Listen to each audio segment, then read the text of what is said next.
Donc bonjour à tous, donc dans cette vidéo nous allons voir les conditions, donc nous allons voir les mots-clés if, elif et else, et nous allons voir un opérateur de comparaison.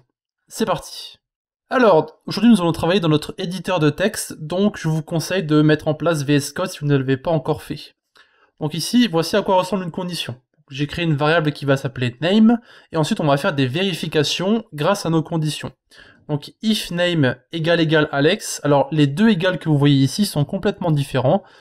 Ça c'est un opérateur d'affectation, ça permet d'affecter en fait notre valeur Alex à la variable name, et le double égal ici permet de faire une vérification, donc justement de regarder si le nom est égal à Alex. Si cette condition est true, donc si c'est une condition booléenne, hein, donc si c'est un true ou un false, donc ici si la première condition est vraie, alors on renvoie le print qui est ici. Si la condition qui est là est fausse, on passe alors à la deuxième, on vérifie si elle est bonne, et si celle-ci est bonne, on envoie ça. Par contre, si rien n'est bon, alors else, on envoie qui es-tu. Alors ce qu'on va faire, c'est qu'on va se rendre sur notre petit éditeur de texte et on va commencer à écrire notre petit code. Donc moi tout ça, je reviens en arrière, donc là on en était au tout début. Donc là, on a notre print plus 1 plus 1, pardon, donc si on met pi et qu'on met le nom de notre fichier, si on se souvient bien, ça renvoie bien le 2 ici dans notre console. Donc je vais monter un peu tout ça, voilà. On va descendre un peu la console, voilà. Et on va commencer à taper le code que nous avons mis juste avant qui est ici. Donc, on enlève tout ça, on va créer notre variable name qu'on va appeler Alex. Ensuite, on va commencer à écrire notre petite condition. Donc, if name égale Alex. Double point, parce que c'est une condition, on met des doubles points. On met un print, donc bonjour Alex. Ensuite, on met un elif name. Donc là, ça sera Julie, du coup, comme on l'a fait sur le code d'avant. Hein.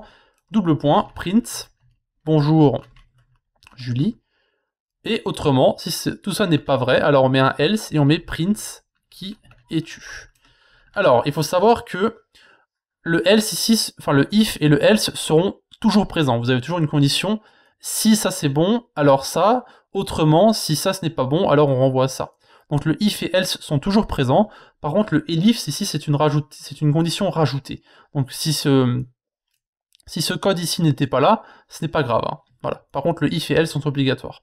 Donc ici, en fait, en fonction de ce qu'il va avoir dans la variable name qui est en haut, on fait une vérification, et là, notre print sera envoyé en fonction de la variable que nous avons mis juste au-dessus.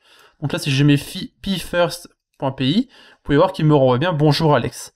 Par contre, si je modifie en haut ma variable et que je mets Julie, donc j'écris correctement, hein, et que je renvoie ici dans mon terminal, vous pouvez voir qu'il me renvoie bien bonjour Julie.